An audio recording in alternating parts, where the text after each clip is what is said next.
Hi there, everybody. Sid Part 2 here. Just letting you know, we've got a Jebediah Springsteen intro this week, so if you don't want to listen to that, skip ahead to about 4 minutes. Greetings and salutations, all ye faithful Gentiles of the seven-headed golden giraffe. This is your old pal Jebediah Springsteen here, and today I shall be telling you what types of societal change I will inflict upon the world once I rule the world. And it's only a matter of time. If you follow eco-economic trading and economics and all the world governments going downhill, you'll see that it's all a plan by your old pal Jebediah to undermine the world's governments and take over. And when I do, I will not do what all those silly buffoons like Stalin and Pol Pot have done.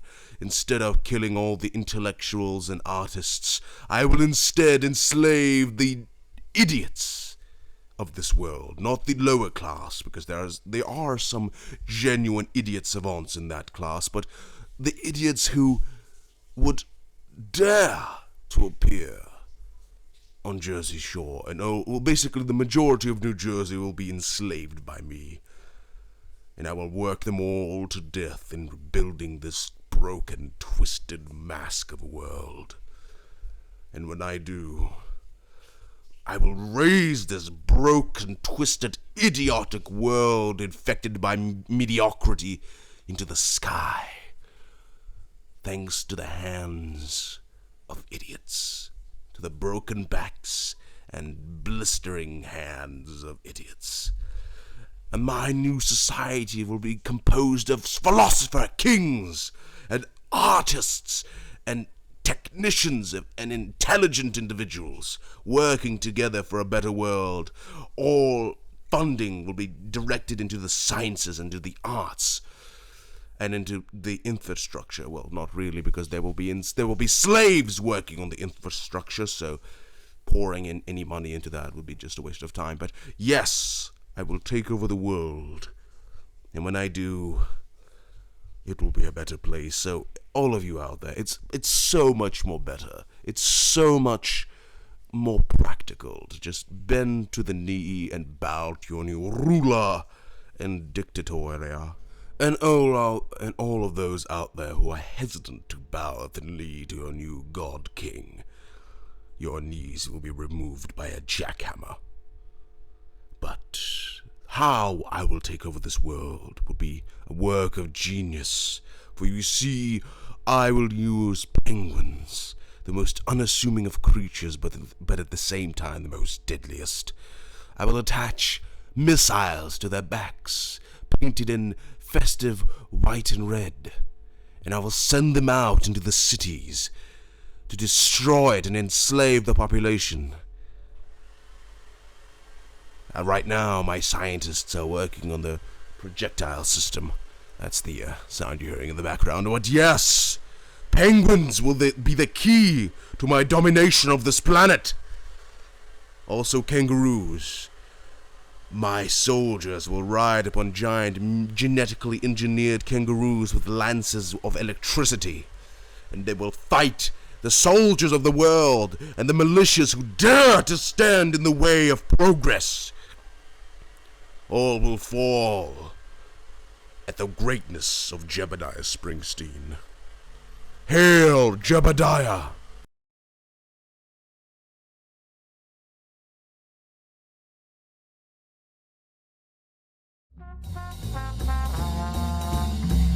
Gentlemen, the time has come once again to discuss things.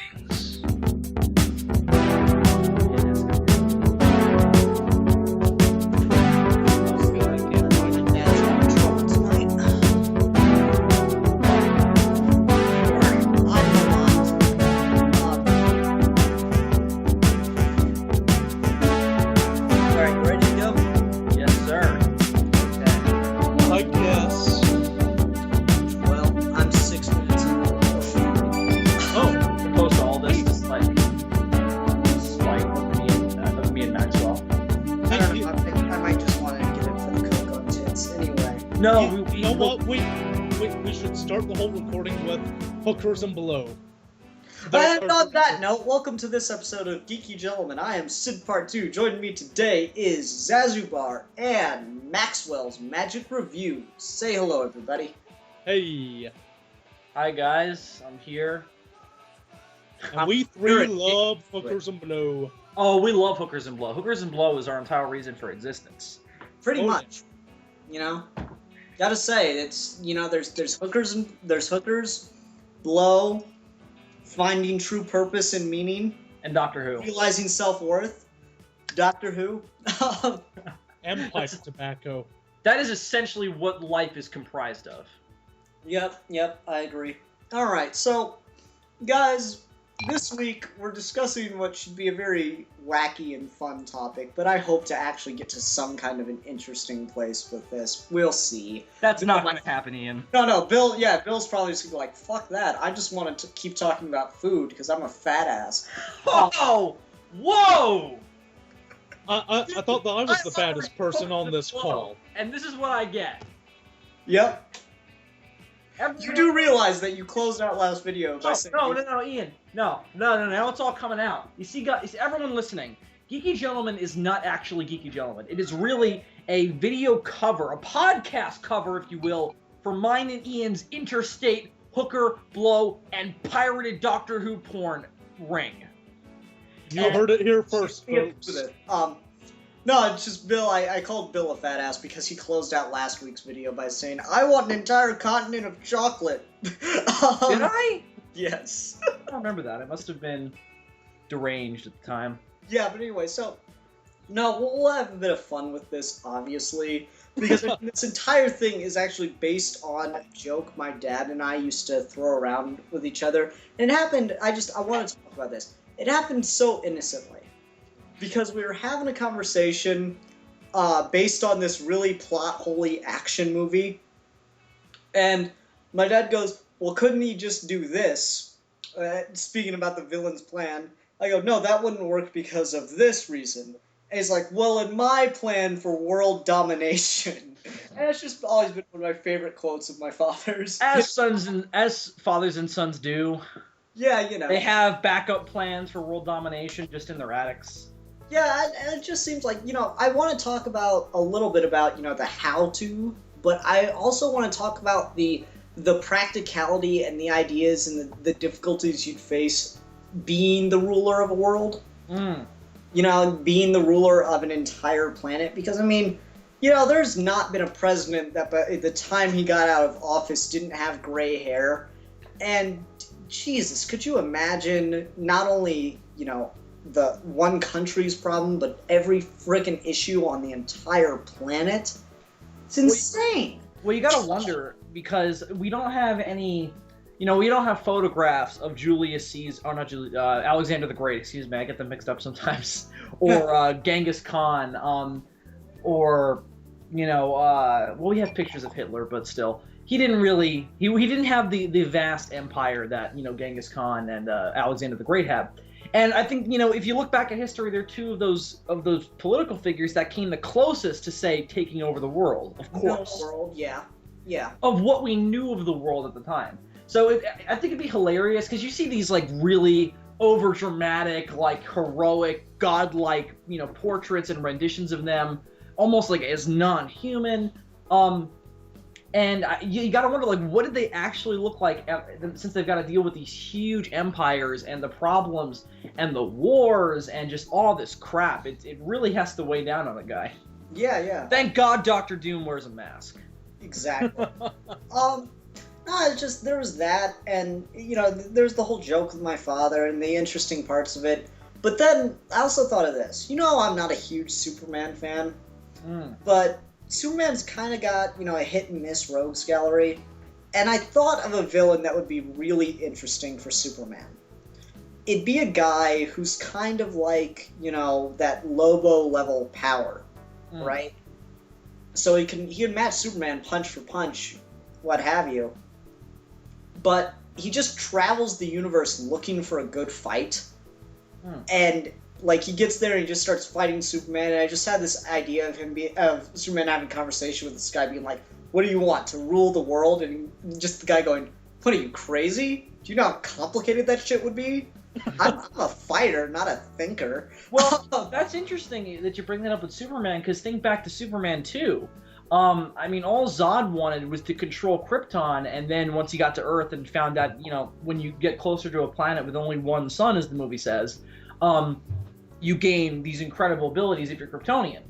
And he goes down there, and he succeeds, basically, in taking over the world, and nothing changes, because he just sits in the White House all day and says, I control the world. And as we see when they're in Metropolis, basically the world is acting normally. Yeah, no, I like that. No, it doesn't affect anybody. You gotta think, even if you're Superman, even if you've got the powers of Superman, you can still only be in one place at once. So, at the end of the day, world domination, being the sole controller of it, and you know, of course, he has what's her name, Ursa, and Non. Yeah. But you know, they just sit there with him all day too. It's like, what does being the ruler of the world entail if you do it like the way a supervillain does it? That they have this master plan, or they have this incredible power. And you know, Doctor Doom has succeeded before. You know, Lex Luthor to varying degrees has succeeded, but he of course never really did like an attack. When he has kind of succeeded in that. And then of course we have Zod in the movie. So it's like, you have the initial attack, and then it's hilarious at the after effects you have of that. Yeah, I mean, it's just like, the thing is, once you have one solid leader, it's unimaginable how the world would change. And like, let's just get into it with, you know, not straight this character, because I mean, it's always the condition of the story that changes things. But Sure. The like stereotypical way that one becomes the ruler of the world is they have a doomsday machine that's pointed at the Earth, and if they aren't made ruler of the world, they'll blow it up, right? Ming the Merciless from Flash Gordon. Classic ass shit. Yeah, but like, think about that for a second. You have so many little tiny countries that, you know, don't agree with everybody's consensus at all. And I mean, sure, they might not be suicidal to the point that they're willing to die to get their way, but like, how crazy would you have to be to blow up the world just because North Korea isn't going to listen to you? You know? Well, that's like a major problem with the doomsday device. Here's the thing. Once you get into power of a few nations, a few of the biggest nations, then you can say, all right, North Korea, you don't want to play ball? I won't destroy the Earth. We'll just destroy your nation. Press the button for the nuke. Yeah, and that's true. It's just like, most of the time it's a device that like there's no possible way you could pinpoint it. It's always like, I'm going to destroy the entire world with this giant ray gun. Yeah. Before me. I mean, it's something that you see constantly in Showa-era Godzilla films where you have aliens invading. They try to give them motivations, but at the end of the day, they control monsters, they shoot lasers, and then of course they get defeated, and it's like, what did you expect to do once you killed Godzilla or you took down the Earth? Like, what did you expect to do? I think the best. And that's what we plan to answer today, right? Yes, exactly. I think, because we rarely see this in fiction, where we see these people succeed in their goals, and we have no idea if their goals are plausible. Well, I mean, like, it's not that we don't see leaders that rule over an entire planet. It's just, it's not usually Earth. You know, I mean, you got Darkseid, you got Mongrel. Oh, you have plenty of them that rule their own planet, but, you know, whenever you see Apocalypse, it's always just that one fucking city that builds up around Darkseid's, like, you know, what's the best word to say except for, like, his castle, his throne room. We never see what's on, like, the South Pole of that planet. You know what I mean? And it's no, but it's still implied. You don't get to see we don't see how it works. You don't get to see the politics or the day-to-day of Apocalypse. I'd agree with you there. And I mean, actually, that would be fascinating to watch. Oh, yeah. You know, I'd love to see Darkseid deal with, you know, bureaucracy and stuff. He just, you know, omega beams people for, like, you know, misfiling paperwork. Well, the thing is, you got to assume with these kind of these giant overlords, whether they be alien or not, that they have to have smaller generals or smaller people in power who control certain areas. I mean, you kind of get into like something like feudalism with that. Yeah. Where you have Darkseid, then you have what's the name of his adopted kid? The ugly. Oh, crap, I can't remember. All I can think about when I think about Apocalypse is Granny Goodness. Well, yeah, you have Granny Goodness, who's again more of a general, but still, you have you have people below you who you trust to control certain parts of your empire. Darkseid doesn't have his hands in everything. I mean, he's Darkseid, but he still can't, he can't be everywhere at once. Yeah. And I mean, I think there's some merit to the Doomsday thing, because I mean, you'd have to be crazy. You'd have to be North Korea to think, okay, I'm just not going to listen to the world leader and just risk the entire planet being blown up. But at the same time, it's almost the most practical way to go about it, because I mean, if you're refusing to, send all of, let's say, your country's grain to the world leader to distribute, and we get into the finer points of rent and everything. If you refuse to send that, he's not going to blow up the world. That's not going to be something that happens. You're not going to give up your domain for one jackass who disagrees with you. Exactly. I mean, it's just stupid. I mean, you might risk your life, but still, I mean, he's not. There's no sense in which he's going to blow up the world over some corn. Well, let me ask you guys this, because this is something as a James Bond fan you see a lot. Bond villains always are all about world domination for the most part. The newer stuff, not so much. It's a lot more about spy rings and, more traditional espionage. But you go back to stuff like Dr. No. Dr. No. Oh, Dr. No, Dr. No. Yeah, but he's a smaller fish in a much bigger ocean with Dr. No. But you go to someone like Blofeld, who is the head of this giant international organization with Spectre, who the archetype of the movie villain, without a doubt.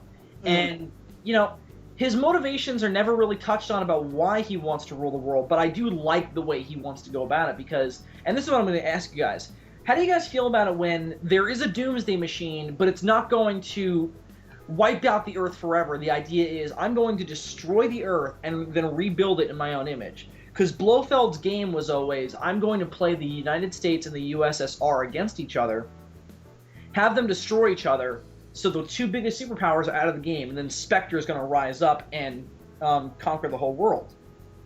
I mean, that's an okay way to do it. At that point, you are becoming kind of a god. I think I'm much more interested, much more fascinated just by the idea of grabbing power from everybody the way the country works right now. That to go back to Superman 2, just that image of the president kneeling before some conqueror like that is fascinating to me. Mm-hmm. But yeah, let's go on to that one for a little bit, Bill. So the idea of blowing up the world and ruling over the ashes is always really fascinating. My favorite film, Doctor Strangelove, deals with part of that. It's mostly the ash part. When you get into villains like that, it's a lot more about it's very much like you kind of have this with the Master a little bit too in Doctor Who, where it's like he thinks, and me and Ian were talking about this the other night. It was like he thinks that he has to rule the universe in his case. Like the universe is going to be better with him in control, and and you get into stuff like that with Blofeld, and more touched on better with his motivations in James Bond. You have Stromberg from The Spy Who Loved Me, Bill, to that point, I was never a fan of this show until I heard Captain Logan talk about this episode. The 5 or 10 year whatever anniversary new episode of Powerpuff Girls that they did, where Mojo Jojo finally got to rule the world, and it was brilliant. Yeah, it was a utopia. Yeah, that was great. That's one of those interesting things. I mean, what would happen if Blofeld actually succeeded and was able to rule the world? Who knows? Well, he's also crazy, so they make it very clear in You Only Live Twice that if he did it, it would be a disaster.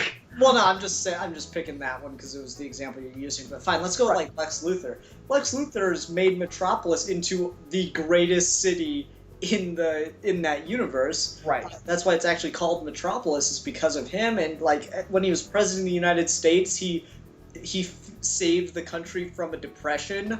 That's amazing. He's a great world leader, and I'm like, well, maybe he should be the one leader of the entire world. Maybe it would work out. I mean, it's just like there's really no election or voluntary process to make this work out. So if you were to be like the perfect world leader, you'd almost have to seize power in a violent fashion, wouldn't you? For sure, because there is never going to be a day on Earth where every single leader, every single country goes, "Hey, you're better than me. Take my throne." Yeah, I mean, they just don't want to give up power. No, because at that point, it's all about, the human condition of control for some of these people, and they don't care if the world's going to be better because they don't want to live in a world where they're not in control. Yeah. Maxwell, you've been kind of quiet. What are your thoughts on this? I think it's kind of an asinine idea to blow up the U.S. and the USSR. Just, you're destroying your medicine source. I mean, once the U.S. is destroyed, where are you going to have the capitalism to have new medicines built, new weapons, new anything, really? Yeah, that's actually really fascinating. And this is why we're really glad that James Bond shot him. Yeah. Thank you, but I mean, 07. Yeah, it's a good point. I mean, when you have the violent blow stuff up thing, but I'm just talking about the violence of, kind of killing off a world leader or world leaders, plural. Like, today Bill was texting me. Oh, God, And this conversation. He's like, let me actually pull out my phone and I'm gonna read this out loud because it God, really made me laugh. This was great. Yeah. Hold on, get Bill talk for a minute while I find the conversation. Well, here's the thing. You look at these characters in film, like you have your Blofeld, who wants to rule the world. But again, I think it's very much so one of those cases where, you see, Blofeld, I don't know if he thinks he can make the world better. I just think it's all about, I just want control. I don't care if the world's better. I just think I just want to be in control of it. Which I think is also a very interesting idea, which cements the fact that he's fucking crazy. All right, so here we go. All right, so at 3:48 p.m. on Friday, June 7th. You're going to give the time, really? Yeah, I don't know. So Bill texts me. So Ian, we're taking over the world at 10:30 tonight, right? Indeed.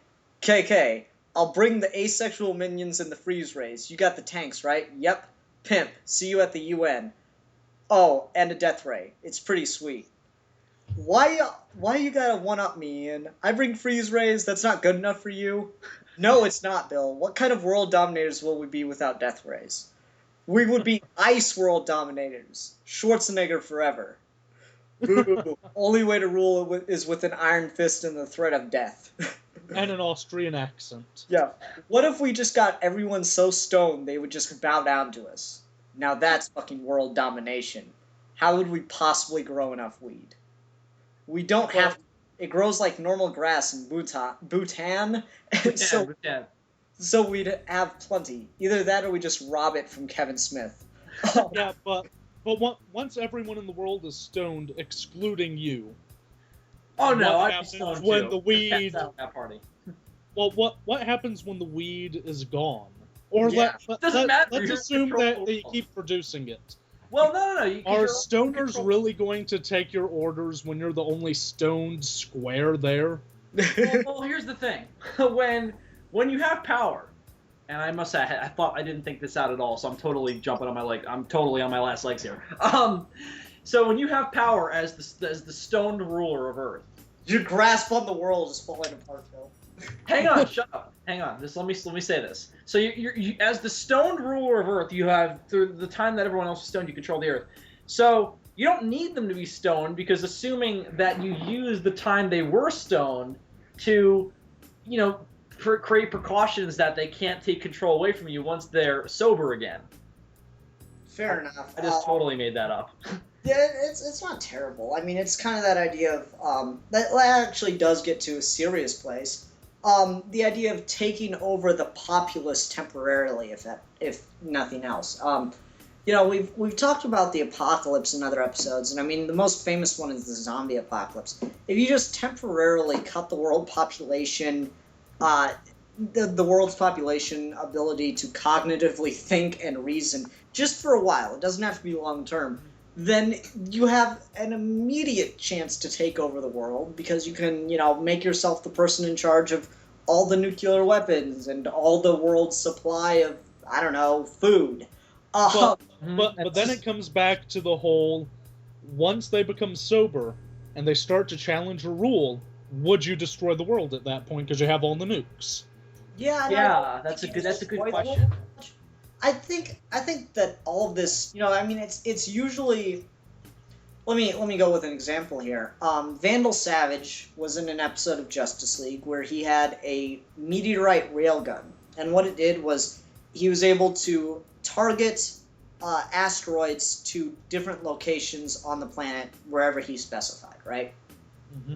And he used this to make himself he was going to use this to make himself the ruler of the world. Well, the thing is, he shows you often have to, with your doomsday device, even if it doesn't blow up the planet, even if you have targeted specifications for it, you do have this kind of ability to, you have to demonstrate what you can do. So if you control the nukes, you have to set one off somewhere, right? To really show that you mean business, don't you? Like, I would like to see the movie where someone bluffs that they know all the nuclear passwords and they're able to rule the world on that alone. And they don't actually know. Yeah, they're just really good at lying to people. Well, that's the interesting thing because we've seen this before, and I can't think of a specific example, but it's like there's always that moment where the leader or the one who has to make the big decision, whether it be a superhero or whatnot, has to make the big decision of, are they bluffing if they don't have concrete evidence that they can do this? And at the end of the day, it's like, is it worth it to risk the world's continued existence to see if we can take this motherfucker down? Yeah. But that's getting more into taking down the world domination, and let's get back to world domination itself. Yeah, all right. We've kind of jumped the gun a bit. Yeah, a little bit. So let me ask you guys this now that we're back to it. What do you guys think is the best, realistically most efficient way of world domination? Do you mean for us personally, or for just someone in your plan for world domination, what are the steps you take? Well, my first step is become president of the United States. Okay. Good first step. Well, the simple reason is that once you become president, if you get the Constitution changed so that you no longer have a 2-term limit and can be continually reelected. Right. Because up until, sometime in the FDR. Yeah. After FDR, they changed it. Yeah, FDR was 4. Yeah. So here's the thing. If you get elected and are the best damn president, you then get the Constitution changed for multiple term limits. Right. At that point, go ahead. Well, I was just going to add to that and say, better damn hope you have the majority party in Congress. Well, here's the thing. If you can appease both the Democrats and the Republicans... Oh, good luck with that. No, but go on, Maxwell. Go ahead. So I'm sorry. I'm sorry. Well, if you can prove in the 8 years you're in office, well, let's say 7, so you have a year to change the law. 7 years, the best boom in the United States in all of the 200-some-odd year history of the United States, so that you can get it changed. At that point, you can slowly try and make them change the law again if you keep it up by doing the best job ever, so that they will say, all right, we will give you the presidency until you die. Okay, now notably, that's the first major flaw in my plan. But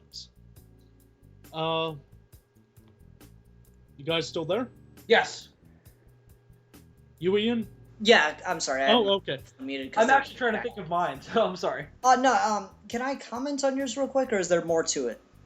Well, basically, the first part of the plan is become president, get the term limits out of the way, then get the U.S. to declare you president until you die. That's the first major step in the plan to world domination. Okay, can I just say this much? Yeah, go ahead. You're up there with Hitler right now, which is not an insult. In this conversation, you mean? It's not an insult in this conversation. If we're trying to take over the world, he is not a bad role model. No, I mean, honestly, Bill... Except for the whole killing Jews thing. Actually, that's what I want to talk about real quick. That's what I want to talk about real quick. Now, for those that don't know, let's go for a little bit of history, because I was kind of wrong saying what I did earlier in the conversation. Hitler tried to take over Germany by starting a revolution that was going to start out in a beer hall. It's called the Beer Hall Pushed or something like that. My German's not very good. So he tried to start a revolution in that way. That was crushed in a day. And funny story, real quick tangent, because here on Sid Part 2's channel we embrace the tangent. Hitler tried to kill himself as that plan fell to pieces, but the police stopped him and arrested him. Oh, and so why didn't they let him kill himself? That's hilarious because, and you started with him in World War I in the fucking sights of, what was it, a French soldier? Yeah. And the French soldier let him live, and then he tries to commit suicide before he becomes the Fuhrer, and someone stops him. That's hilarious. So yeah, the police were able to, that riot was crushed. It was a failure. If that had been all Hitler was known for, he would have been at best a footnote. Like, there was no way that was ever going to be that successful, even if the police hadn't crushed it as soon as they did. Yeah, he'd be an after product of World War I. Yeah, but anyway, so then he goes to jail, but it got him a lot of popularity. The revolution, though it failed, did give him a lot of popularity. So in prison, Hitler writes Mein Kampf. And in that book, it says, my mistake was to try to grab power, whereas I should have let it be handed to me. So after Hitler gets out of prison, he starts up the Nazi Party. And the thing to note is the Nazis never had a majority in the equivalent to the German Senate, right? Or German Congress, rather, at the time, because it was still a democracy at the time. They never had a majority of the votes, But they had enough to split the vote so that they only had to get a couple people from each of the other parties involved to vote with them. So it's one of those really interesting things. Maxwell, you're actually really on there with that idea of taking over from already pre-established political means. Well, I think that's the only way, because if you were going to take over the world, if you start with bloodshed, everyone's going to hate you. You have to start with peace. If you start with peace, they'll accept you. And actually, just real quick to get back to Hitler, which is a sentence I never thought I'd say. Well, everybody, get back to Hitler in a cheery voice. How many people have we lost now? Just it's gonna have like 50 views, and all of them it's just gonna be one guy constantly commenting saying, "Fucking Nazi-loving pricks." Well, let me just say this much. I mean, Hitler, asshole, genius, but asshole. In any case, the most historians that have followed and understand World War II and in depth will tell you that he could have won that war if not for a couple key mistakes. One of those key mistakes being the Holocaust, because the Nazis diverted the train tracks instead of going out to other countries into different spots, diverted them to the death camps, right? To ship Jews around. But if those train tracks had been diverted out towards the front lines of the war, then the Germans would have been able to supply themselves better. The Germans were using horses when they invaded Russia. Idiots.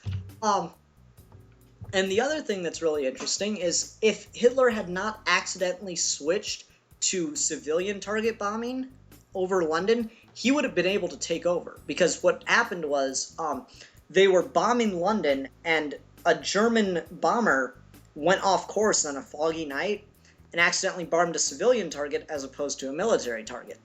Churchill thought Hitler switched tactics, so he said, okay, fine, we're going to bomb German civilian targets. So they started bombing German civilian targets. Hitler's like, well, they're going to start bombing our civilians, we're going to start bombing their civilians.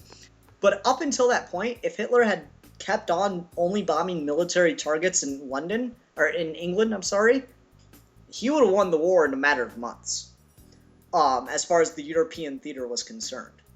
And the other key mistake Hitler made is the second that Japan bombed Pearl Harbor, the day after that, Hitler declared war on the United States because the United States declared war on Japan. Right. Because there was a treaty. But the treaty between them never said that Hitler had to declare war on someone else, only that if someone declares war and is the first to be the aggressor of it.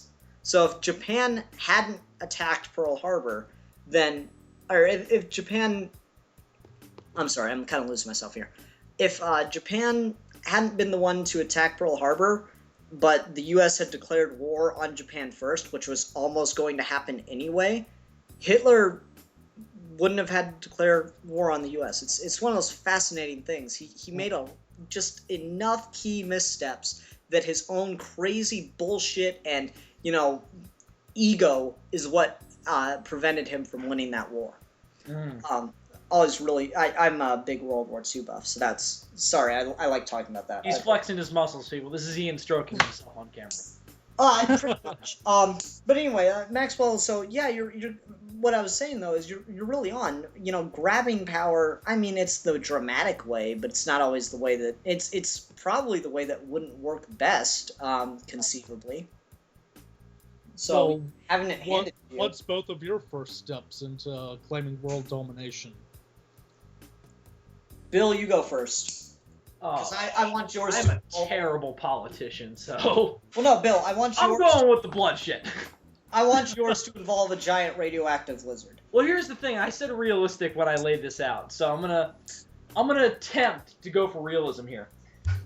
I think in a similar vein to Maxwell, what I would try to start out with is, oftentimes people who come close to world domination, you have your Alexander the Great, your Adolf Hitlers. They have to rise their country out of a problem.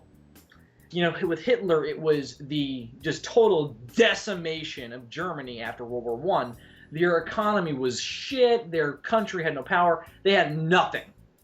And then this guy rises up and says, I am going to make us the greatest country on earth.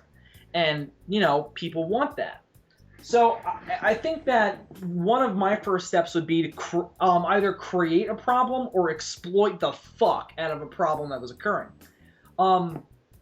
Let's say, for argument's sake, there was a new strain of a disease that was wiping across, let's say, the western United States. Let's fuck the Californians. No. There you go. Whatever, it doesn't matter. And I have scientists working around the clock to try and find a cure for it. And then this disease, let's say there are refugees going from California to wherever, in Japan or whatever. Then that it spreads over there. It spreads around the whole world through the power of transportation, all that shit. And I have developed a cure. Rise of the Planet of the Apes. I actually was just thinking of that image in my head. But I've developed a cure for it. I, as the leader of the U.S. or whatever, have the sole key to solving this problem. And then, you strive for a goal with that. You say, we're going to conquer this problem. And once you've done that, you're a hero. And whatever goals you try to achieve after that, as long as they're not, noticeably extreme to the point where people are going to say, that's kind of evil, motherfucker. Then I think that it would be fairly easy to be like, oh, I solved this problem really easily. Maybe you guys should let me, control all of North America. Because I can solve this problem too, and then I solve that problem. And then I'm like, hey, South America, you want to join in? Because I could solve that problem for you. Solve that problem. And you just keep being the handyman of world problems. And soon enough, you've got the world under your control. Now, obviously, there's a lot of details in between there. But I think that the soul of world domination is proving to people that you can kick some ass. and take some names. Exactly. Let me ask one thing. Since you're going to send out this plague of whatever. No, I didn't. Well, I'm not gonna do it. I'm just gonna assume it happened. Yeah, he's gonna exploit it, he said. Oh, okay. I thought you were going... Well, what if it doesn't happen naturally? Do you set it off yourself? Well, I'm assuming that I'm a person who looks at the plague, figures out I can solve the problem. I'm not starting out with the identified goal of I want to control the world. Oh, okay. I would think that would be an after effect. I got you. Sorry. But if ideally, if I had to take over the world in a pimp ass way, army of Godzillas. With clones of George Takei riding them. You'd never control. Holy shit, yes. But yes. Actually, Bill, that's an interesting one. The thing is, what Maxwell was just commenting on is you kind of have that. You know, I know you didn't like this, but sorry, I know you didn't like this, but you kind of have that Killian Gray, Iron Man 3 plan kind of going there. If you're the one that starts the thing, you know. I did not like his plan. I didn't understand it. Well, I know you didn't like the reveal of the Mandarin and all that stuff. I'm just saying the idea of, you know, you have this guy who's positioning himself behind the leader of the world. Right. Or leaders of the world. He's creating the threat and then exploiting it, as it were. And that's interesting. I actually think the best...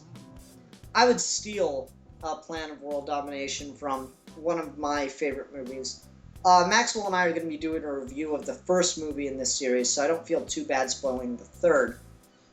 Because it's not that good, but it's a brilliant, brilliant plan. And I'm going to start it out by just quoting the movie.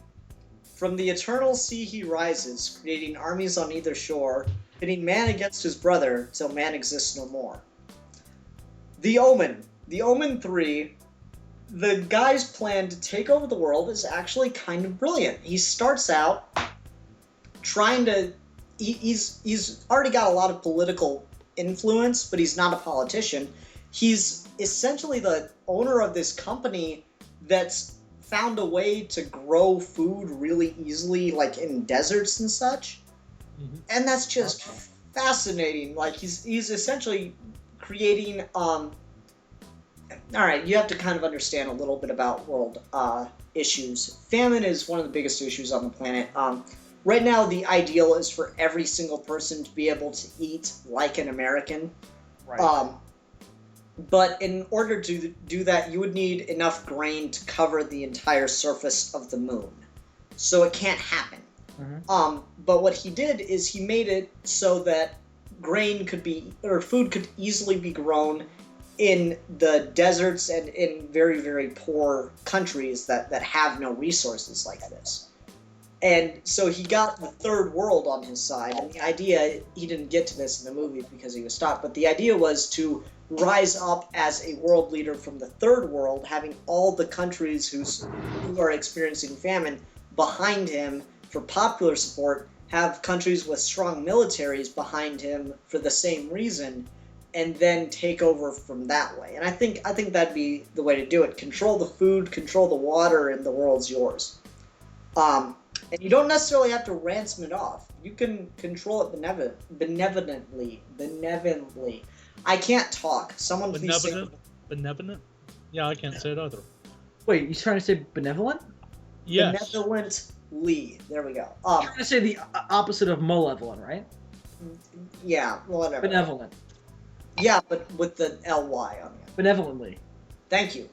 The word wouldn't come out of my mouth. So I think that's the way to do it. You control the food, you control the water, you control the world. Okay. Mm-hmm. Oh yeah, for sure. That's all I got on that. You have to control the base needs of humanity if you want to control it. That's for sure. Well, yeah. Here's my question, Ian. How are you, as you are right now, how are you going to produce the superfood? I don't know, man. You didn't ask me for that part. Yeah, for sure. I mean, well, I don't think any of us plans on acting on this. Max, how are you going to become president of the United States? Do you have like a list of all the people you have to kill to become president? Oh, you don't have to kill anyone. You just have to get elected. No, it was. Which is, you know what? I might as well be better at killing off people. That would be a lot easier. I just Oh, yeah. I don't know if you guys ever watched the show, but in 2001, right before it started to become depressing, there was a show on Comedy Central called That's My Bush, and they got this guy who just looked insanely like George Bush, and they got another guy that looked insanely like George Clooney or George Clooney, Dick Cheney. I don't know where that came from. Anyway, they got all these guys that looked. Did you say George Clooney? Yes, I don't. That's awesome. My head's in a weird place. George Clooney is the new vice president. Just deal with it. Yeah, pretty much. It's just like he doesn't even know how it happened. But anyway. He just is George Clooney, vice president. Yeah, exactly. But anyway, no, there's this great scene in the show That's My Bush where like the president had almost been assassinated, so he was like, and he knew it was an inside job, and he was like accusing people. And he goes, "Carl, why did I find this list of everybody you had to kill to become president underneath your bed?" I'm like, that's a thing I should just keep around. Just a list of everyone I have to kill to become president of the United States. It's going to be a long list, especially because I'm 22 and not eligible yet, but still. Yeah. But yeah, anyway, I think it's an interesting thing that we all, the dramatic way is, of course, to spill blood, but I think the smart way to do it is... Or George Takei's writing Godzilla's. Yeah, George Takei is writing Godzilla's. I'm really sad Milan's not in this episode. I'd love to see that drawn. Who I would kill to see that happen. Well, Ian has the list for you. No, mine's a separate list.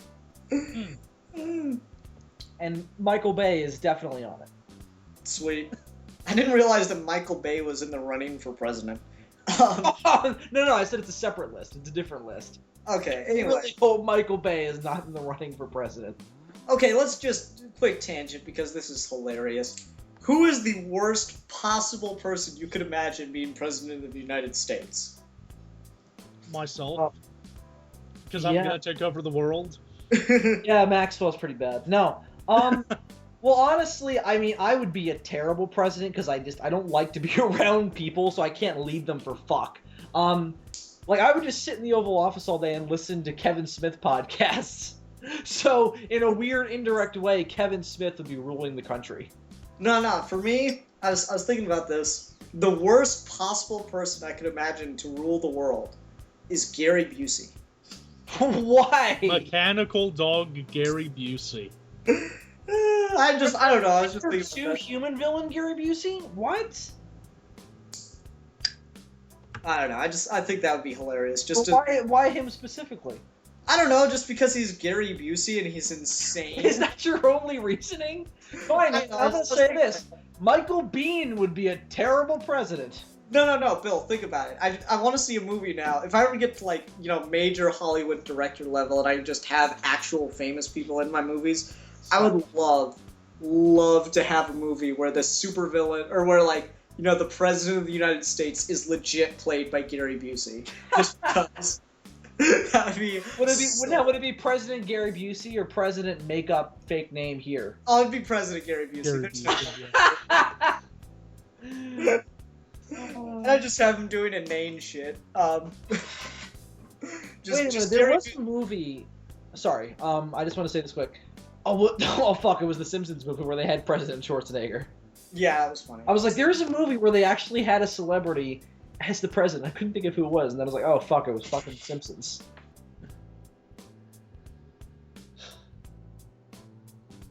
Hello? Hey. We all go silent at the same time. Ian? Sorry, my dad was calling me. That's okay. I am Milan tonight, everybody. Hello, Milan. You have to do your best Milan impression and disgustingly describe George Takei's taking over the world writing Godzilla's. Okay, everybody, this is Milan Gift 1992, and I think I would take over the world by first stealing a piece of George Takei's hair. The way I would go about this is I would have to seduce George Takei. So I would spend a night of insane passion sleeping with George Takei. Oh my. Oh my. Indeed.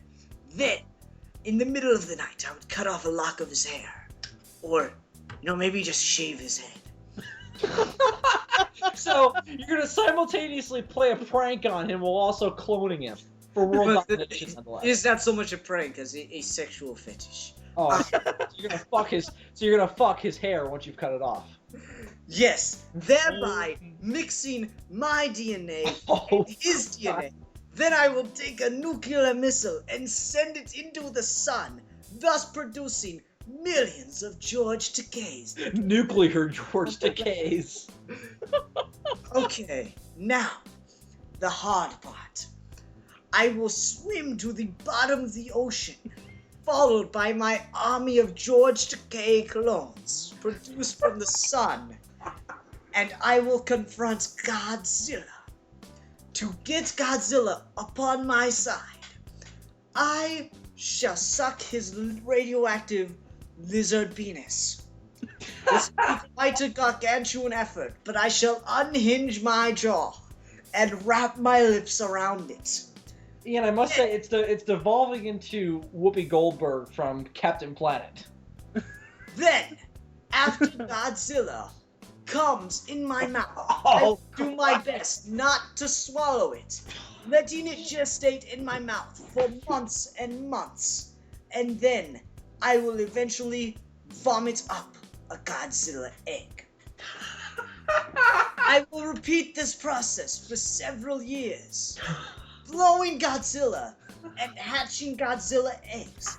Then I will raise the Godzillas, having each George Takei clone take care of the Godzilla baby until it is grown to full size.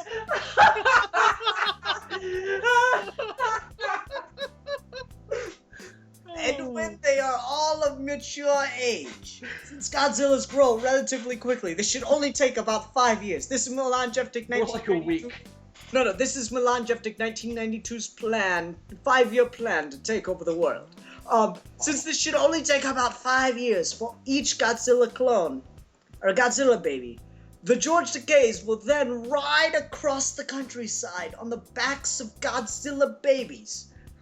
And I will use their power to seize the office of United States Congressman, where I will insert myself strategically into the position underneath the podium that the president gives speeches. I will then suck his dick I knew it was coming. until he decides to grant me world domination powers. Then what was the point of the Godzillas? They helped me become congressman How? because they occupied a county. They occupied a county. But what if you And just that's- gave George Takeis like a bunch of AK-47s and just like have... No. This stupid plan. They shall occupy a voting county and get me a United States congressman seat. It's kind of fell apart. But I have a question though. What if the president isn't Bill Clinton? He might not want to stick some. What if the president doesn't like BJ's? No. Obama is kind man. He will love. Whoa. But in 5 years he won't be president anymore. Sarah Palin loves to have her credit tickled. It will be amazing. Wait, why is she the president all of a sudden? What fucked up? Because I have And watched. what? No. I have. Why does Sarah Palin have a dick? What crazy alternate universe are you living in?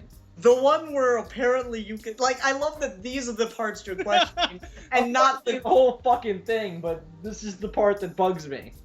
I love that this is the part you're questioning, and not the puking up Godzilla. That was just bizarre, and I never want to hear that again. It's gonna happen in a movie, Bill. That's gonna be the. Not if I ever get any control over that property. No, that's gonna be the premise of the 2014 film, right Oh, there. I really hope not. But Milan is in it. it's funny that you. Hang on, it's funny you should mention that because there are scenes that take place in Japan where they show fields of radioactive waste Nice. So I'm wondering what that waste might constitute. Yeah, Godzilla sperm. Yeah. I was gonna say millions of George Takei.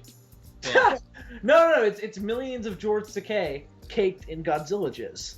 Exactly. Ooh. Oh, That's fucking sexy, man. There was some. Well, that was interesting. that was Milan's plan, and I can't wait. Milan just sent me the Jebediah Springsteen plan that was playing before this episode. I can't wait to listen to that. Yeah. And then he gets to listen to this and be like, "Oh, they impersonated me." Yeah, it kind of like, it's hard to do Milan's voice long term, so I just kind of like went out of. You sounded like Whoopi Goldberg's Gaia from Captain Planet. I don't care. And when 5 special young people gain power over the elements, they can summon Captain Planet. I'm gonna use Captain Planet to take over the world. I don't know how yet. Oh god, the Don Cheadle Captain Planet. Oh god, yes.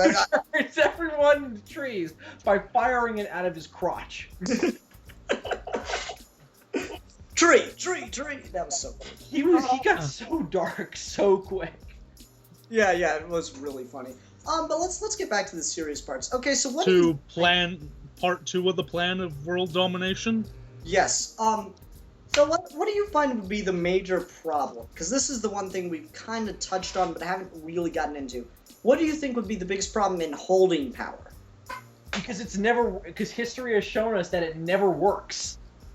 I mean, yes and no. I mean, Alexander the Great held power while he was alive.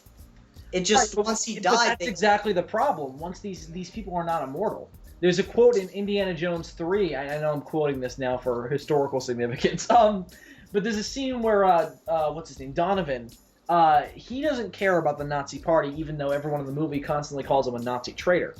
And he says, I don't really give a fuck about the Nazis, but all I want is immortality. Because one day Hitler will be dead and he can't take the world with him, and I'll be drinking my own youth every day.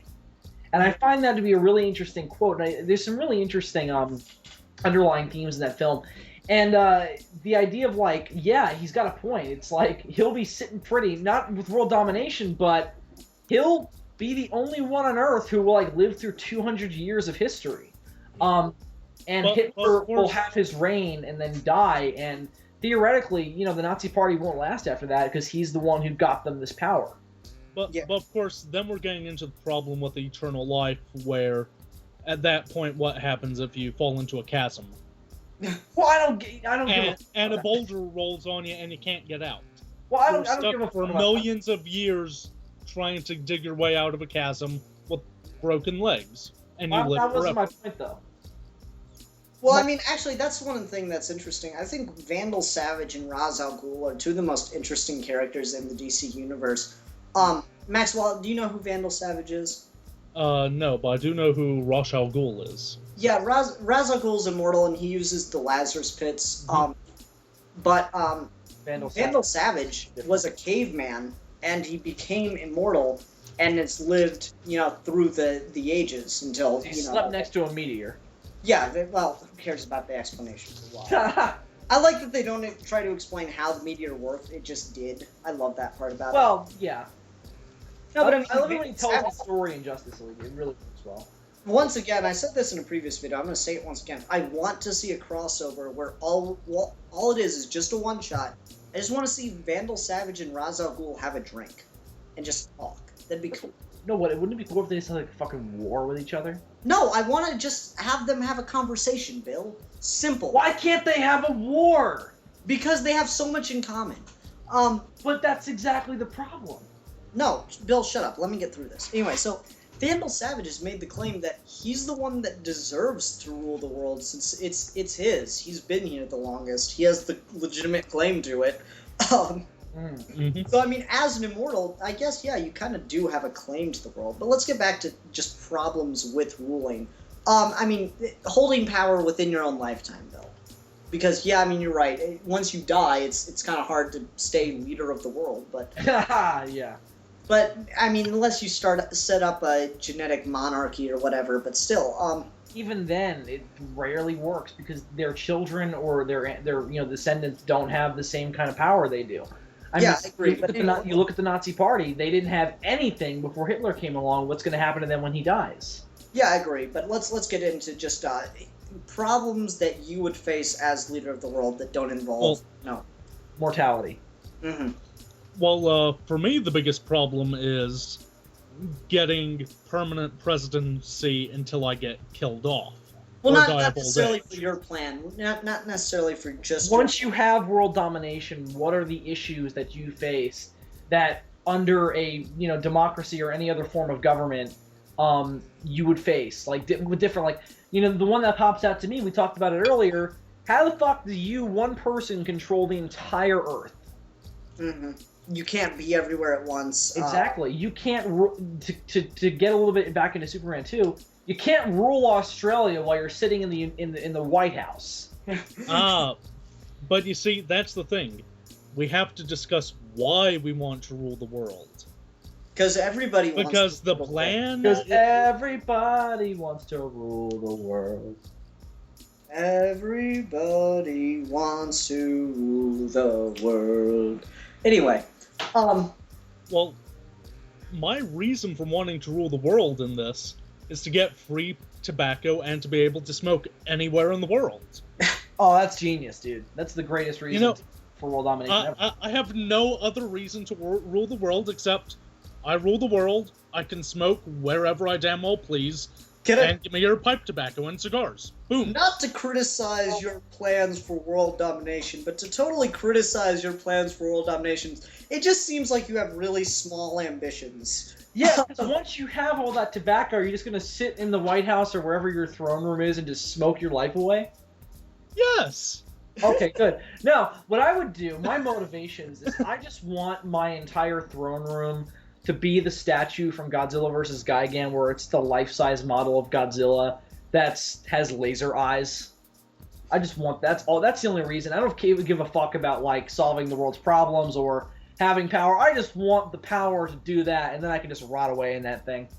Yeah. Because I will be prepared to die once I live inside that thing, and that is my house. Okay. Bill's aspirations aside. Well, if I make it real for a minute. Oh, go ahead. No, you go ahead. Finish out your thought. Okay. To get real for a second. Just as the controller of the entire Earth, the level of pressure that you face from every single citizen of this planet, because, everyone always looks at world domination as the problem of, we want freedom, we want to decide for ourselves. Very true, I would like that too. But if you get that out of the equation for a minute, if you want to control the world, you still need those people. You need someone to rule over. This is a theme that's kind of covered in Antigone as well. It's like you need people to rule over. And you have to take care of them. You can't just control the world because you want to have power. You have to do something for them as the leader of the world. You have to, supply them with food and all that. And just imagine the incredible pressure of having to supply food and come up with the way 7 billion people are going to live day to day and how that's going to happen. Yeah. Well, you see, I was just going to say the beautiful thing about my plan is that my whole plan for taking over the world is to make every country become a state of the United States of America. So it becomes the United World of America. So here's the thing. You still have capitalism and entrepreneurs. They figure out all these problems. The regular man still does his daily thing, except that I rule the world. I ask for tobacco. I get it. I can smoke wherever. But That's it. And is that technically controlling the world? Because the president doesn't really control the U.S. Really? I mean, fair enough. So it's not really the same thing. I can see that point, because then you're president of the world, so you're still the leader of it, but you're not the ruler of it. So I think that's bad about being president of the whole world. Bill, I think that's a semantic point. If there's one person leading the world, I'd consider them ruling it. Yeah, but they still have to go through. There would still be a Congress, and there'd still be a judicial branch if we're operating under the same government. Well, the government would change significantly, and that's let's get off of this because it's one man's plan. I want to talk more generally. Mm-hmm. But you still haven't really answered the question. Like, what do you think would be the biggest problem you'd face if you were to try to rule the world? No matter what method you got to there. Let's talk about general issues that world ruler would have as a job description. Hi, I'm Africa. I'm hungry. Yep, you got famine. Take care of me. Mm-hmm. How about Hi, you? I'm Russia. We're freezing to death. So Bill's point is, of course, even if you become ruler of the world, you're still gonna have problems, and I'd agree with that. How about you, Maxwell? Well, that's the thing. My whole plan was let capitalism fix it. Let people get jobs so that they can buy these wonder foods and wonder drugs that are made through entrepreneurship. Twinkies. Twinkies Rule the world. Twinkies are indeed too big to fail. See, I like that one because it works on multiple levels. Tell them about the Twinkie. No, but Ghostbusters reference, people. Yeah, for me, I think the biggest problem that would come with ruling the world, like Maxwell, you're having a problem detaching it from just your way. Yeah. Just a general sense. In general, well, the biggest problem is, what I think is the biggest problem is, well, if they don't like your leadership, you have riots.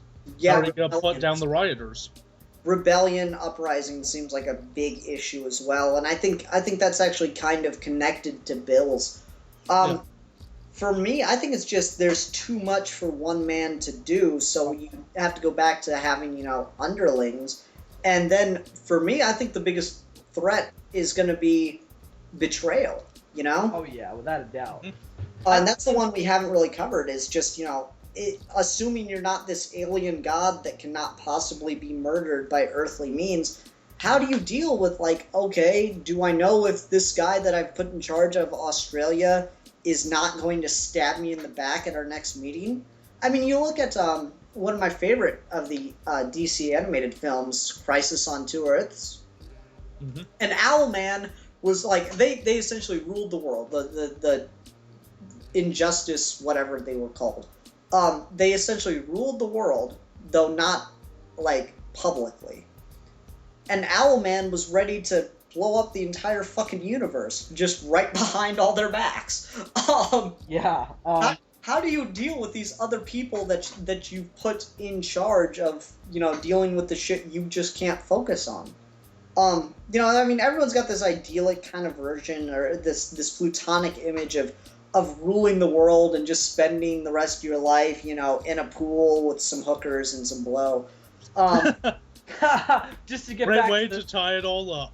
Yeah. Back to the inception of this conversation, it all comes back to hookers and blow. Yeah, everyone's got this image, but how could you possibly stay leader of the world where you're living your life in that style? Dude, do all the drugs you want, but don't tell me that you can still function as well when you're on them. Even if you're a genius, I doubt you're going to be doing too well when you're at that point where you're addicted to heroin. There's still 24 hours in a day. You still have roughly 75 years to live. Can you make world domination work in that time? I don't think it's humanly possible. Well, obviously not, but that's the kind of thing that we're kind of shrugging off and going on with anyway. For me, it's definitely just the idea of how can you trust somebody, because either you have to worry about rebellion or just getting stabbed in the back and someone else taking everything you've worked for. Because it's the same thing could happen to you that you did. Yeah. Theoretically, it's kind of like teleportation in the Watchmen universe.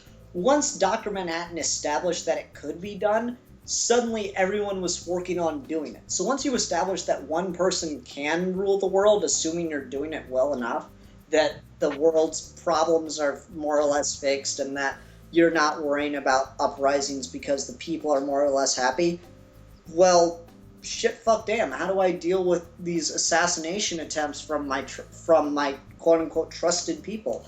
To get back to it, just 1 second. I'm going to wrap up on this real quick. Okay. To get back to Hitler real quick, I'm almost relatively certain that Hitler had, a guardian demon, because there were so many fucking, or that time travelers have tried to kill Hitler and it just didn't work out, because there were so many assassination attempts on Hitler and it just didn't work. Like, they all went wrong somehow. Yeah. And the dude just walked away from it. So it's almost like that paradoxical thing where, it just won't happen. No, you can't travel back in time to kill Hitler because it'll just fuck up. Well, don't forget it's a You'll just regenerate. Time, right? Yeah, something like that. But no, it's one of those weird things. It's like you just can't do it because it's just like, as many assassination attempts that Hitler had, that was just a couple countries in the middle of a war. You're ruling the entire world, and you think you're going to be so good at it, no one's going to try to kill you, either because they don't like you or because they want that power? Exactly. Yeah. That's my thing with it. What were you going to say, Maxwell? Well, I was just going to say, you need to have... I still like my idea of taking over the presidency and running it as a president. Because then, even if you get killed, you either have a vice president who will take over, or if you don't, the world has an election for a brand new leader. Mm-hmm. Because once our president is killed, the person who killed him doesn't get in charge. Yeah. I think you need some sort of an election process for the new world leader. Right, but I think we're operating under the assumption that the world dominator seized the power. He didn't gain it naturally. Okay. No, So, and that's the thing. Like I said, you're having trouble dissociating your method from just a general sense of it. We're not talking about just your method. We're talking about if the world was ruled by one person, what would be the problems they would face? Yeah, I understand that. I'm just saying that if you rule the world so you don't fear for your life every second, you need to set in place something where your kids aren't going to get it because your kids could be dicks, and you need to set it up so that it isn't, all right, if I get killed, my general is in charge. Now my general wants to kill me. Mm-hmm. I think you need to set up something like an election system. Yeah. Something like that where the people get to decide even if you die. Mm-hmm. Right. So then you don't have to fear Yeah, and I think as much. Yeah, I think one thing we need to talk about, because it's actually kind of the method that worked that we brought up earlier. Genghis Khan and Alexander the Great didn't really rule the world in the way in which we're talking. Once again, to talk history, Alexander the Great would defeat an army and then talk to their leader, and their leader would pay him tribute, and they'd get to run things just the same with a couple mild changes to show that they were, subordinate to Alexander the Great. Genghis Khan, much the same way, or slightly differently. Genghis Khan would kick the guy that was in power, the head honcho, out of power, and then appoint someone that he thought deserved it in that area. So that would actually kind of win him favor, because he'd take some low-level person and, put them in the most powerful position of the state, and then they would pay him tribute, just like Alexander the Great. So, in the modern context of that, what we haven't talked about that's been played with, it was kind of hinted at in Iron Man 3. What about the man who rules the world, but no one knows about him? The man that, all the countries go to him to decide what they're going to do, what they're going to tell the people they're doing, but he's the one that's really in control. It's kind of like Jason Wynn and Spawn. Yeah, It's less convoluted. What was the Bond film where the businessman... It's the Brosnan one where the businessman was really the guy behind the scenes. Oh, you mean the news broadcaster? Yeah. Oh, that was Tomorrow Never Dies. Yeah, I mean, that's kind of that's in that vein. It's not quite the same, but it's up there. Right, well, Blofeld was like that for the longest time until you got to You Only Live Twice. It was all about, there were individual villains in each film. You had a Dr. Noda Thunderball, and he would be the one controlling them. That they would be operating under him, and then finally he took center stage when he tried to finally make his plan happen. Mm-hmm. So yeah, and I always find those kinds of villains really interesting because they know that the whole center of the spotlight thing gets you killed. I mean, if you try to take over the world, it's 1 versus 7 billion. Mm-hmm. So someone's going to try and kill you, if not all 7 billion of those people who don't want to be dominated. So I think that those are the smarter ones, because they're using their brains and not just saying, I can take over the world because I have bigger muscles than all these other people. Yeah, I agree. And that's kind of the interesting thing, is that in the realistic way, you'd almost have to either run it behind the scenes or keep things basically going the way they are right now, but you just happen to get the benefits and make the big time decisions on it. I don't think, Bill, you and I we brought this up already, the idea of, you can't decide every single tiny little detail and how the world's dictated because there aren't enough hours in the day, so you need other people to work under you. Right, you need your generals, the closest thing I can think of to still technically being the classic sense of world dominator is feudalism, and that didn't fucking work. I mean, it worked for a couple hundred years. Yeah, and then you look back at the time, you're like, wow, that was really shitty. Well, it was shitty for different reasons. It's not because the governmental idea wasn't... It had some merit. There's something to be said for... Because the thing is, when you're the firstborn son, you're groomed to be a leader.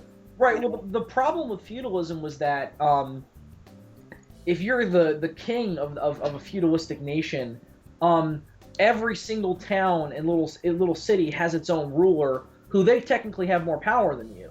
So the reason why feudalism ultimately failed was because they became very isolated. Yeah. No, I'm just saying, what worked about feudalism and just the genetic monarchy is that you're groomed to be a leader. I mean, Alexander the Great was groomed to be a leader. Right. And he was significantly better at it than his father. Philip II, pretty good guy. I mean, he conquered Greece, That's no small feat. Conquering Greece, big deal. But ruling the entirety of the known world, except for some of the most wilderness-stricken areas of India.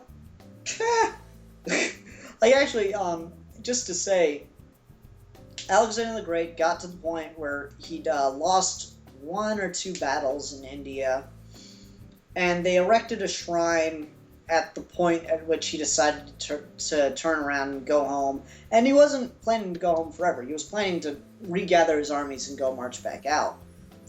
They erected a shrine where they ultimately lost, and the journey home is what really killed the man. They erected a shrine where he ultimately lost, and that shrine was found recently. It was about 20 to 30 miles to the Indian Ocean from that point. And Alexander the Great's plan consisted of getting to the Indian Ocean because that was the farthest known boundary of the world at that point. Oh, wow. Yeah, well, so he almost did it. The idea we touched on earlier was they conquered the known world. Yeah, I mean, but for all sakes and purposes, he almost got there, Right, yeah. I mean, I think his mindset would be, what's the point in conquering the world we don't know about? Yeah, I mean, at that point, you're just ruling savages until you get over to China, where, you had a dynasty that lasted from, 500 BC till 1900 AD? Yeah, that was one of the few kind of isolationist governments that really kind of worked. For a while. For a little while. Well, once someone broke in, that's when things fell apart. No, I mean, China was around for a couple hundred years before things fell apart after establishing international contact. It was communism that destroyed China. As John Green puts it, that's a long-ass time from a purely historical perspective. Yeah. But no, I mean, I find world politics fascinating, obviously, and I think that's what made this so interesting to talk about, because you have these wacko countries with the great leaders that they really are the world leaders and blah blah blah. And it's like, no, they're not. That you don't even understand how hard that would be. I would like to bring up one thing real quick. Sure. When we were talking about the you rule the world, but you're talking to the leaders of the world, so you're backstage ruling it. Yeah. The only real problem with that is Watergate.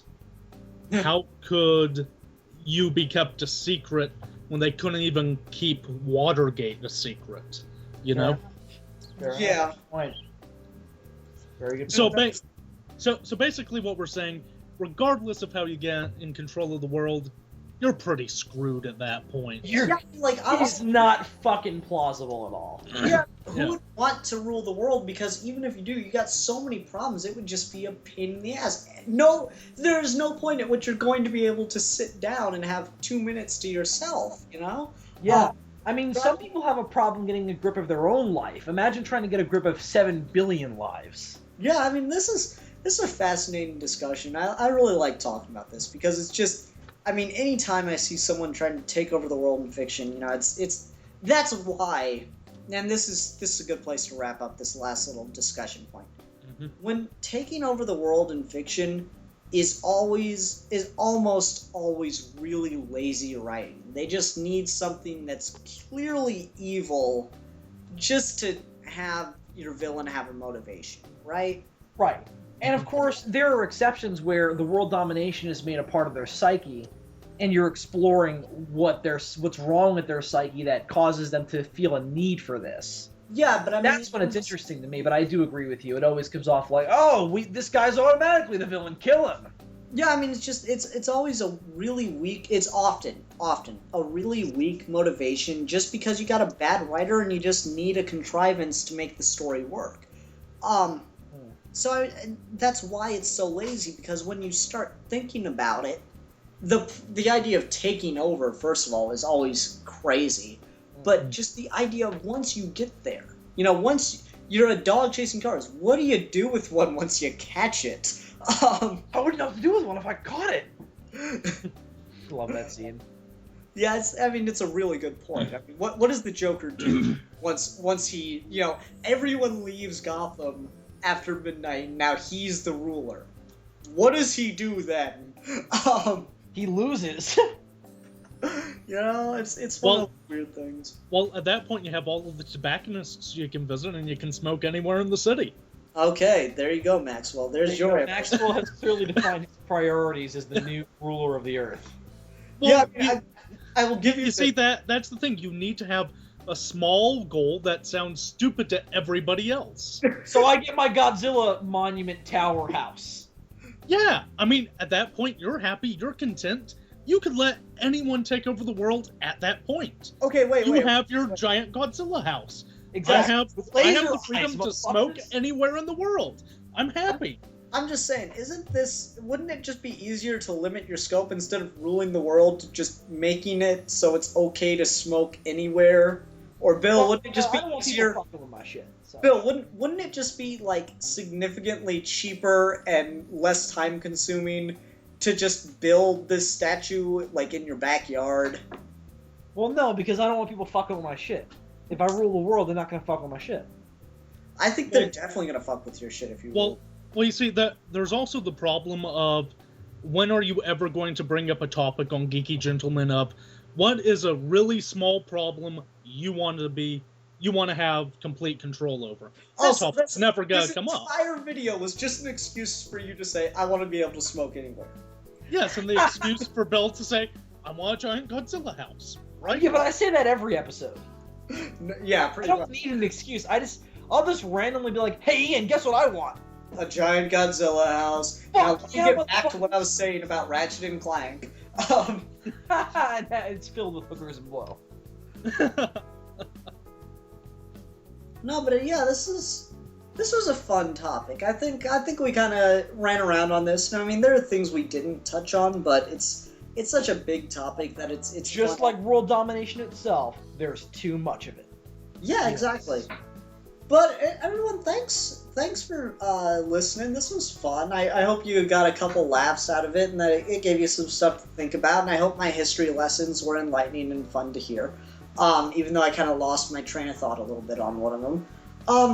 But anyway, Bill, I'm assuming you're gonna come on next week. Milan's informed me of the topic, and it's something I've heard about, and I've heard fairly good things. The 2011 Joss Whedon film. Shit, what? Cabin in the Woods. There was this great build-up that he's like, fuck, what's the title? No, Avengers, right, Avengers, no. I knew it was Cabin, and then I couldn't think of anything, because I was ready for Bill to interrupt me with Joss Whedon films. Why would I do that? I don't know. You're you. I don't like you for that reason. When do I ever interrupt you, Ian? Bill, I'm gonna... right there. No, but yeah, so it's just one of those interesting things. I'm interested to talk about that. I've heard a lot about it, but I'm not a huge horror movie fan, as you guys will find out soon, with the series Maxwell and I are starting. Like, I like horror movies, but they let me down. They let me down hard. Just like Hookers and Blow. Yep, just like Hookers and Blow. Truly come full circle. There's one thing we wanted to mention real quick. Maxwell and I have posted the roundtable for this episode, or this round of Effect versus Effect. Roundtable 3 Chill Out Kids. Yeah, and we've reached a stalemate. We couldn't decide between the two of us whose was better. So please go check out that video, listen to the discussion, and watch the rounds, or watch the entries separately, please. And post your vote for who you think won, because we need comments letting us know who the winner is this time. Well, right now I'm in the lead, so you better get your votes out and make sure I win. Yeah, even though, like, to quote you, I think my trick failed. Well, because of the noise, yes. But you can watch the roundtable for that. Yeah. Well. Anyway, I just wanted Wait, may I make a few advertisements myself first, quick? Sure, yeah. go ahead. All right. A couple big things going on over at Zazubar Film Productions this summer. First things first, movie is almost done. 2 more days of principal photography, and the film will be wrapping on Wednesday. And you can expect it to come out. The official YouTube, it's going to be up for everyone to watch. Release date is June 31st right now. That's the idea. Because there are some plans to go back and reshoot certain things. But the film will definitely be up by then, if not actually sooner. Now here's what I'm doing for that. On June 30th, at around 10 o'clock, I'll start this. I'm doing a live show with whatever the cast and crew I can get together at that time at night. And we're just going to basically talk about the movie, just talking about some of the stuff some of the problems we encountered. I'm going to talk about the inception of William Stone as a character, because there is a long, really bizarre history that led up to his creation. And that live show will be happening on June 30th. And as soon as the live show ends, Werewolf of Carl Place, the finished film, will go public. And that'll be again June 31st. Now, also, in the midst of finishing Werewolf of Carl Place, I'm also starting a new independent podcast on my channel called Zcast.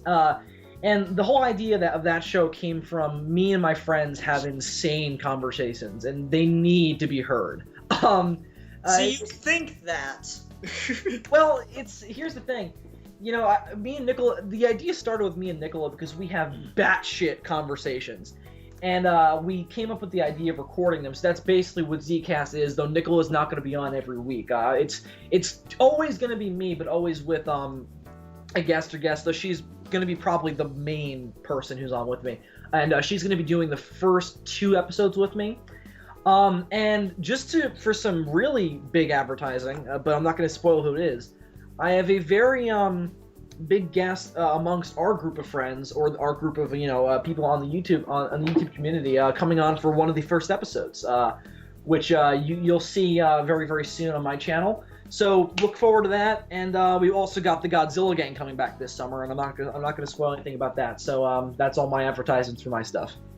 Okay, Bill, now that you're done whoring yourself out to Well, everybody, I'd like to whore myself out as well, real quick. Oh, go check out- ahead, sling that, you know, whack put on that your ass. put on your working shoes, Maxwell. It's gonna be real quick. Just check out Maxwell's Magic Reviews if you're interested in magic reviews, and occasionally Really? it's a tin review. That's it. That's my whoring done.